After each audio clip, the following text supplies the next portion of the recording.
ఛత్తీస్గఢ్ దండకారణ్యంలో బలగాలు విస్తృతంగా కూంబింగ్ నిర్వహిస్తున్నాయి. జోరు వానలోనూ పోలీసులు కూంబింగ్ నిర్వహిస్తున్నారు. భారీ వర్షంలో అడవులను జల్లెడ పడుతున్నారు. డ్రోన్లతో మావోయిస్టుల స్థావరాలను గుర్తిస్తున్నారు. వాగులు వంకలు దాటుతూ ముమ్మర కూంబింగ్ నిర్వహిస్తూ మావోయిస్టులను మట్టుబెడుతున్నారు. మావోయిస్టుల ఏరివేతే లక్ష్యంగా భద్రతా బలగాలు ఆపరేషన్ జలశక్తి ప్రారంభించాయి. వానాకాలంలో మావోయిస్టుల కార్యకలాపాలు పెరగడంతో వారిని నియంత్రించేందుకు ఈ ఆపరేషన్ స్టార్ట్ చేశాయి. వర్షం పడినా ఆగకుండా కూంబింగ్ నిర్వహిస్తున్నాయి. దీంతో తెలంగాణ, ఛత్తీస్గఢ్, ఆంధ్ర, ఛత్తీస్గఢ్, మహారాష్ట్ర, ఒడిశా సరిహద్దుల్లో హై అలర్ట్ కొనసాగుతోంది. ఆపరేషన్ సూర్యశక్తి పేరుతో వేసవి కాలంలో భద్రతా బలగాలు మావోయిస్టుల ఏరివేత చేపట్టాయి. 6 నెలల్లో మావోయిస్టులపైన వరుసగా అటాక్ చేశాయి. దీంతో ఇప్పటి వరకు 120 మంది మావోయిస్టులు చనిపోయారు. సుక్మాలో కీలక నేతలను భద్రతా బలగాలు మట్టుబెట్టాయి. ఒక్క కాంకేర్ ఎన్కౌంటర్లోనే ఏకంగా 29 మంది మావోయిస్టులు హతమయ్యారు. ఇప్పుడు వర్షాకాలం సీజన్ కావడంతో ఆపరేషన్ జలశక్తిని స్టార్ట్ చేశాయి బలగాలు. ఇన్ఫార్మర్ల సాయంతో మావోయిస్టుల ఏరివేతను కొనసాగిస్తున్నాయి.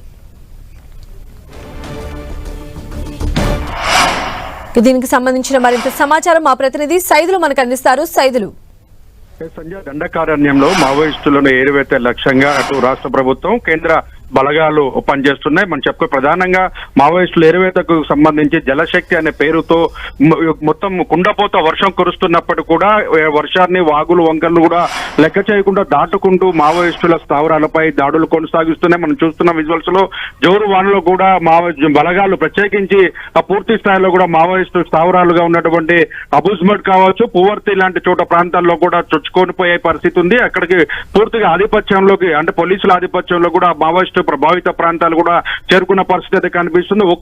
ఈ ఏడాదిలోనే ఇప్పటివరకు జరిగినటువంటి 7 నెలల కాలంలో జరిగినటువంటి ఎన్కౌంటర్ లో కేవలం కాంకేర్ జిల్లాలో 129 మంది పైగా మావోయిస్టులు మృత్యువాత పడిన పరిస్థితి అయితే కనిపిస్తుంది. మొత్తంగా ప్రధానంగా ఎజెండా అటు ఛత్తీస్గఢ్ లో మావోయిస్టు ప్రభావిత కార్యకలాపాలు పెరుగుతున్న నేపథ్యం, అంటే వేసవి కాలంలో చెట్లు ఎండిపోయిన తర్వాత వర్షాలు పెరుగుతుండటంతో చెట్లన్నీ కూడా చిగురించి మొత్తం పూర్తి స్థాయిలో కూడా దండకారణ్యంగా మారిపోతున్న తరుణంలో అడవుల్లోకి చొచ్చుకొని పోయి వాళ్ళ కార్యకలాపాలను కొనసాగిస్తున్న పరిస్థితి ఉంది. అయితే ఈ కార్యకలాపాలను బ్రేక్ వేయాలనే ప్రధాన లక్ష్యంతో అటు దండకారణ్యంలోకి డిఆర్జీ బృందాలు మొత్తం 4 వైపు, అంటే తెలంగాణ, ఛత్తీస్గఢ్, తెలంగాణ, ఆంధ్ర, తెలంగాణ, మహారాష్ట్ర, తెలంగాణ, ఛత్తీస్గఢ్, ఒరిస్సా ప్రాంతాలకు సంబంధించిన ఆ ప్రాంతాల్లో ఏ సరిహద్దు ప్రాంతాలను ఆ సరిహద్దు ప్రాంతాల్లో ప్రత్యేకించి డ్రోన్ల సహకారంతో మావోయిస్టుల స్థావరాలపై నిఘా పెంచారు.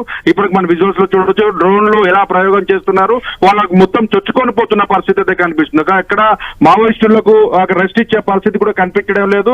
దండకార్యం లోపల చొచ్చుకొని పోతున్న క్రమంలో ఒక్కసారిగా ఆ ప్రాంతాలను పూర్తిగా ఖాళీ చేసి లోపలికి వెళ్తున్న పరిస్థితి అయితే కనిపిస్తుంది. 4 వైపులా దండకార్యాలు పూర్తిగా చొచ్చుకొని పోతున్న పరిస్థితులు అటు మావోయిస్టులకు దిక్కుదోచిన పరిస్థితి కనిపిస్తుంది. అయితే మావోయిస్టు ప్రభావిత ప్రాంతాలకు సంబంధించినటువంటి పూర్తి సమాచారాన్ని మావోయిస్టుల ఇన్ఫార్మర్లు ఎవరైతే ఉన్నారో ఇన్ఫార్మర్ల సహకారంతో ఇప్పటికే తెలంగాణ కావచ్చు, ఛత్తీస్గఢ్ సరిహద్దు ప్రాంతాల్లో కావచ్చు ప్రధానంగా మావోయిస్టులకు వ్యతిరేకంగా వాల్ పోస్టర్లు వేయడం, అదేవిధంగా మావోయిస్టులను వివరాలను ఎవరైతే వెల్లడిస్తారో వారికి తగిన బహుమతి అందజేస్తామని కూడా ఇప్పటికే పోలీసులు కూడా కరపత్రాల ద్వారా ప్రచారం కొనసాగిస్తున్న పరిస్థితి అయితే కనిపిస్తుంది. ఆపరేషన్ జలశక్తి పేరుతో ఈ కార్యక్రమాలు వేగవంతం చేస్తున్న నేపథ్యంలో డ్రోన్లతో పాటు అత్యాధునిక ఆయుధాలను కూడా తీసుకుంటున్న పరిస్థితి ఇప్పటికే మనం చూసాం. మావోయిస్టుల ఏరివేతల్లో మహిళా కమాండోలు కూడా వాడుతున్న పరిస్థితి అయితే కనిపిస్తుంది. సంధ్య, రైట్ సైదులు.